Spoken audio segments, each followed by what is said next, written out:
Bu da bugünün videosudur.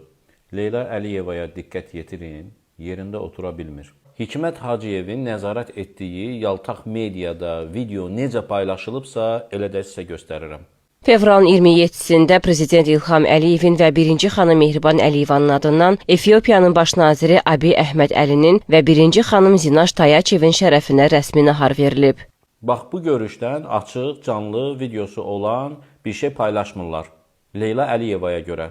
Diqqət edin, Mehriban Əliyeva gah Leyliyə baxır, gah da kameraya baxır. Hamı bilir ki, bu başdan xarabdır. Güya gedir şəhid anası ilə görüşür, hırıldayır, bambıllıq eləyir. Orada bambıllıq, burada lağlağı, başı gedib də bu adamın. Nə gözümüzə soxursunuz? Bunu prezident edəcəksiniz? Mən bunun başdan xarab olmasını lağa qoymuram, ha? Sadəcə deyirəm, belə birisini bizim gözümüzə soxmayın. Dövlət işlərinə qarışdırmayın. Aparın xəstəxanaya müalicə olunsun. İlham, Mehriban Əliyevlər, uşaqlarınıza yazığınız gəlsin. Millətə də yazığınız gəlsin. Biz belə anormal ailənin dövləti idarə etməsinə razı deyilik.